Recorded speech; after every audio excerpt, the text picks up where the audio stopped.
Pure water ये 100 degree में boil होता है। और जब किसी को बुखार आता है तो हम अक्सर ये सुनते हैं कि बॉडी टेम्परेचर 100 डिग्री है। तो क्या जब बुखार आता है तो शरीर इतना गर्म हो जाता है जितना कि उबलता हुआ पानी? नहीं, दरअसल ये दोनों अलग अलग तरीके हैं टेम्परेचर मेजर करने का। टेक्निकली कहें तो दो अलग अलग स्केल्स है टेम्परेचर को मेजर करने का। एक है सेल्सियस स्केल और दूसरा है फ़ारेनहाइट स्केल। तो प्योर वाटर बॉयल होता है 100 डिग्री सेल्सियस में और बुखार आने से बॉडी टेम्परेचर ये 100 डिग्री फ़ारेनहाइट 101 डिग्री फ़ारेनहाइट इतना टेम्परेचर हो जाता है। तो दो बिल्कुल ही अलग अलग स्केल है टेम्परेचर मेजर करने का। जैसे कि 1 इंच 1 सेंटीमीटर के बराबर नहीं होता है, 1 किलोग्राम 1 पाउंड के बराबर नहीं होता है, 1 हफ्ता 1 महीना के बराबर नहीं होता है। उसी तरह से 100 डिग्री सेल्सियस 100 डिग्री फ़ारेनहाइट के बराबर नहीं है। दो अलग अलग तरीके हैं टेम्परेचर को मेजर करने का। लेकिन इनमें से कौन बेहतर है? कौन रियलिटी को ज़्यादा रिप्रेजेंट कर रहा है? क्या सेल्सियस रियलिटी को ज़्यादा रिप्रेजेंट करता है, बेहतर रिप्रेजेंट करता है, या फिर फ़ारेनहाइट? देखिए, हम दोनों तरीके का जो स्केल है इसमें हम टेम्परेचर को मेज़र करते हैं। कभी हम सेल्सियस स्केल में मेज़र कर लेते हैं तो कभी फ़ारेनहाइट स्केल में मेज़र करते हैं। इससे हमें कोई फ़र्क नहीं पड़ता। लेकिन अगर आप एक साइंटिस्ट से पूछे कि इन दोनों स्केल्स में से कौन सा स्केल बेहतर है, तो वो कहेगा कि दोनों बेकार है। साइंस के लिए दोनों में से किसी का कोई काम नहीं है। दरअसल जो साइंटिफिकली परफेक्ट टेम्परेचर स्केल होना चाहिए उसमें जो 0 होगा ना, वो ऐसा एक टेम्परेचर को रिप्रेजेंट करेगा जिससे कि और हीट एनर्जी बाहर नहीं निकल सकता है, जिसे और ठंडा नहीं किया जा सकता है। 0 तो एग्जैक्टली वही है ना, 0 मतलब खत्म, सब खत्म, कुछ नहीं है इसमें। तो 0 जो टेम्परेचर होना चाहिए, जो बिल्कुल परफेक्ट, साइंटिस्ट के लिए परफेक्ट टेम्परेचर स्केल होगा, उसमें जो 0 होना चाहिए वो ये बताएगा कि उससे नीचे टेम्परेचर और पॉसिबल नहीं है। चलिए, वो कौन सा टेम्परेचर स्केल होगा, कैसा होगा, ये इसी पे बात करते हैं। सपोज कि एक कंटेनर है, इस कंटेनर में हमने एक गैस रखा और इसे ढक्कन लगा दिया। इसमें बड़ा ही टाइटली हमने ढक्कन को बंद कर दिया। यहाँ पर अंदर क्या है? अंदर गैस है। अब इसका जो टेम्परेचर है, इस टेम्परेचर को भी हम मेज़र करेंगे। इसके लिए इसके कुछ पार्टिकल्स को हमने यहाँ पर ड्रॉ कर लिया। टेम्परेचर मेज़र करने के लिए एक थर्मामीटर है हमारे पास। अब देखिए, ये गैसेस पार्टिकल्स जो हैं, ये गैसेस पार्टिकल्स इधर उधर मूव कर रहा है, रैंडम डायरेक्शन में, रैंडम स्पीड से मूव कर रहा है। जब आप इसके टेम्परेचर को घटाते हैं तो क्या होता है? अंदर से एनर्जी बाहर निकल जाता है। हीट देने से क्या होता है? हीट एक तरह का एनर्जी है। जब हीट प्रोवाइड किया जाता है तो इनको एनर्जी मिलता है और इनके पार्टिकल्स का जो स्पीड है वो स्पीड बढ़ जाता है। तो जैसे ही आप हीट एनर्जी बाहर निकाल लेंगे यहाँ से, इसमें एनर्जी घटेगा। तो जब इन पार्टिकल्स का एनर्जी घटेगा तो ये स्लोली मूव करने लगेगा। टेम्परेचर जैसे जैसे ड्रॉप होगा वैसे वैसे इन पार्टिकल्स का स्पीड जो है, ये स्पीड कम होते जाएगा। आप टेम्परेचर को घटाते जाए, दैट मीन हीट एनर्जी बाहर निकालते जाए, एक समय ऐसा होगा कि वो गैस लिक्विड में कन्वर्ट हो जाएगा। लेकिन लिक्विड में कन्वर्ट होने के बावजूद इन पार्टिकल्स में मोशन रहेगा। ये पार्टिकल्स ऐसे मूव करेंगे, स्लाइड करेगा एक दूसरे के ऊपर, मोशन रहेगा यहाँ पर। आप टेम्परेचर को और घटाएं, दैट मीन हीट एनर्जी और बाहर निकालें, तो पार्टिकल्स मूव तो करेंगे लेकिन उनका स्पीड जो है वो स्पीड कम हो जाएगा। अब ये धीरे धीरे मूव करेगा। ऐसा करते करते आप एनर्जी निकालते जाएं, एक वक्त ये सॉलिड में कन्वर्ट हो जाएगा।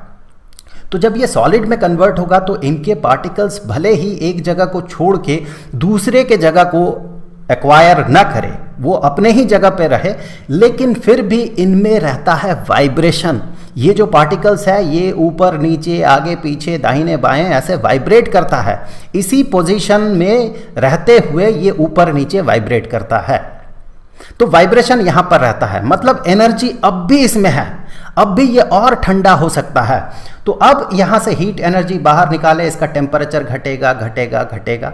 इस तरह से क्या होगा, टेम्परेचर घटने से, एनर्जी निकलने से क्या होगा, इनका एनर्जी घट जाएगा, इन पार्टिकल्स का। तो एनर्जी घटेगा तो अब ये धीरे धीरे वाइब्रेट करेगा, वाइब्रेट करेगा, धीरे धीरे वाइब्रेट करेगा।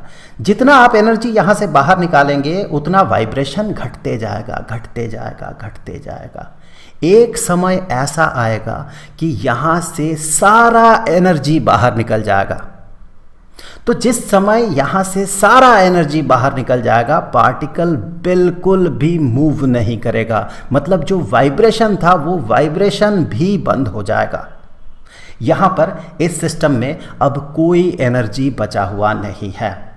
ये जो सिचुएशन है जहां पर कि एक सिस्टम में कोई भी एनर्जी बचा हुआ नहीं है, इसका जो टेम्परेचर है, इस टेम्परेचर को साइंटिस्ट कहते हैं कि ये टेम्परेचर, ये है एब्सोल्यूट जीरो टेम्परेचर, यही है सही मायने में जीरो टेम्परेचर।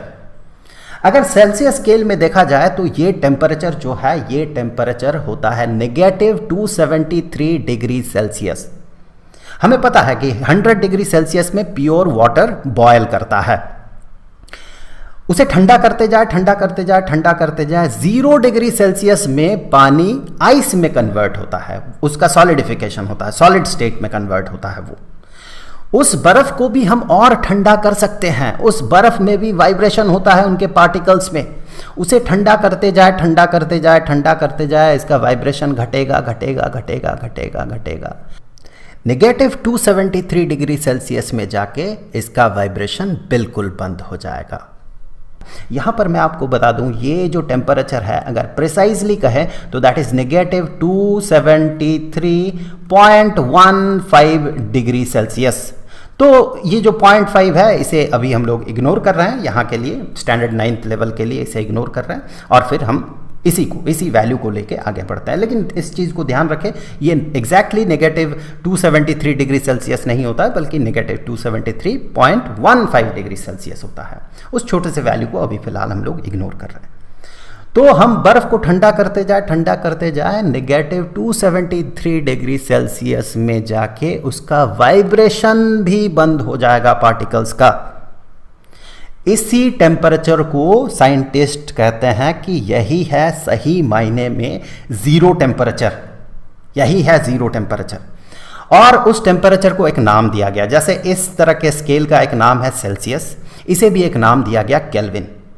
तो -273 डिग्री सेल्सियस जहां पर कि पार्टिकल्स का वाइब्रेशन भी बंद हो जाता है, बिल्कुल उसमें कोई भी एनर्जी नहीं बचता है, उसी को जीरो केल्विन कहा जाता है। और इसी टेम्परेचर को कहा जाता है absolute zero, absolute zero temperature, absolute zero, क्योंकि इससे नीचे और टेम्परेचर पॉसिबल नहीं है। ठीक है, हमने जीरो केल्विन को डिफाइन कर दिया, लेकिन 1 केल्विन, 2 केल्विन, 3 केल्विन, इनको हम कैसे डिफाइन करेंगे? तो साइंटिस्ट ने कहा इसमें बॉदर करने की जरूरत नहीं है, जो सेल्सियस स्केल का रीडिंग है, जो ग्रेजुएशन है, उसी को हम लोग यूज कर लेंगे। मतलब इसका यही है कि सेल्सियस स्केल में अगर देखें तो यहां -273 डिग्री सेल्सियस के बाद यहां पर क्या होगा, -272 डिग्री सेल्सियस। अगला मार्किंग जो होगा ये किसका होगा, -271 डिग्री सेल्सियस। तो ये जो मार्किंग है, ये जो गैप है, सेम गैप को, सेम डिस्टेंस को हम केल्विन स्केल में भी यूज कर सकते हैं। तो बिल्कुल वही कॉन्सेप्ट यहां पर यूज किया गया, और केल्विन स्केल में भी बिल्कुल सेम डिस्टेंस रखा गया। मतलब कि यहां पर जो -273 डिग्री सेल्सियस 0 केल्विन के बराबर था, तो अगला जो रीडिंग होगा सेल्सियस स्केल में, अगला जो मार्किंग होगा, उतने ही डिस्टेंस में यहां पर मार्किंग रखा गया। तो यहां पर इसे कहा गया 1 केल्विन, और फिर अगले जो मार्किंग है उसको कहा गया 2 केल्विन। तो यहां पर गौर करें, ये जो गैप है, ये गैप और ये गैप एग्जैक्टली सेम है। तो इस तरह से केल्विन स्केल को बनाया गया। अब देखिए, आप आगे बढ़ते जाए, एक ऐसा टेम्परेचर का पॉइंट आएगा जहां पर कि पानी फ्रीज करता है, जिसे हम 0 डिग्री सेल्सियस कहते हैं। पानी यहां पर वाटर फ्रीजेस हेयर, इसका फ्रीजिंग होता है, वाटर फ्रीजेज हेयर, इस टेम्परेचर में पानी आइस में कन्वर्ट होता है। ये जो टेम्परेचर है ये केल्विन स्केल में कितना होना चाहिए, आप खुद अंदाजा लगाइए कि अगर -273 डिग्री सेल्सियस 0 केल्विन के बराबर होगा और सेल्सियस स्केल में एक रीडिंग जो है, एक रीडिंग उसके बाद रीडिंग जो है, उन दोनों के बीच का जो गैप है, दो मार्किंग के बीच का गैप, अगर यहाँ भी गैप सेम होगा तो आप अंदाज़ा लगा सकते हैं केल्विन स्केल में ये टेम्परेचर कितना होगा। देखिए -273 डिग्री सेल्सियस से 0 डिग्री सेल्सियस पहुंचने में बीच में कितना मार्किंग मिलेगा, 273 मार्किंग मिलेगा। 1 2 3 4 5 6 7 8 ऐसे करते करते यहाँ पर 273। यहाँ पर भी ऑब्वियसली चूंकि गैप सेम है तो यहाँ पर भी 273 मार्किंग मिलेगा। इसे यहाँ पर पहला मार्किंग, यहाँ पर दूसरा, फिर तीसरा, चौथा, पांचवा, छठा, सातवां, इस तरह से 273 नंबर मार्किंग ये वाला होगा। तो ऑब्वियसली ये होगा 273 केल्विन। उसी तरह से आप अंदाज़ा लगाएं पानी जहाँ पर बॉयल होता है जिस टेम्परेचर में, जो कि है 100 degree Celsius, pure water boil होता है यहाँ पर, तो मैं यहाँ लिख दूँ वाटर बॉयल से है, मतलब इस टेम्परेचर में। तो ये टेम्परेचर केल्विन स्केल में कितना होना चाहिए, 0 से 100 पहुँचे यहाँ पर, तो 273 केल्विन से हम पहुँचेंगे 373 केल्विन तक। तो यहाँ से आप केल्विन स्केल और सेल्सियस स्केल के बीच का रिलेशन भी पता कर सकते हैं। वैसे ये जो स्केल है, ये वाला जो स्केल है, इसे सेल्सियस स्केल कहा जाता है और ये वाला स्केल जो है इसे केल्विन स्केल कहा जाता है। इस स्केल का नाम एक British mathematician, famous British mathematician William Thomson Kelvin के नाम पे पड़ा। वे द लॉर्ड केल्विन के नाम से भी जाने जाते थे। अब देखिए, जैसे हम बात कर रहे थे कि केल्विन स्केल और सेल्सियस स्केल के बीच का रिलेशन क्या होगा, तो देखिए जो भी केल्विन स्केल का रीडिंग होगा वो बराबर होगा सेल्सियस स्केल के रीडिंग प्लस 273 के। कहने का मतलब ये है, कोई एक टेम्परेचर को हम कंसीडर कर लेते हैं यहाँ पर, मान लें ये वाला टेम्परेचर हम कंसीडर करते हैं। ये वाला टेम्परेचर हमें ये बताता है कि नेगेटिव, चलिए पहले मैं केल्विन को लिखता हूँ, 0 kelvin is equal to -273 degree Celsius, यही है।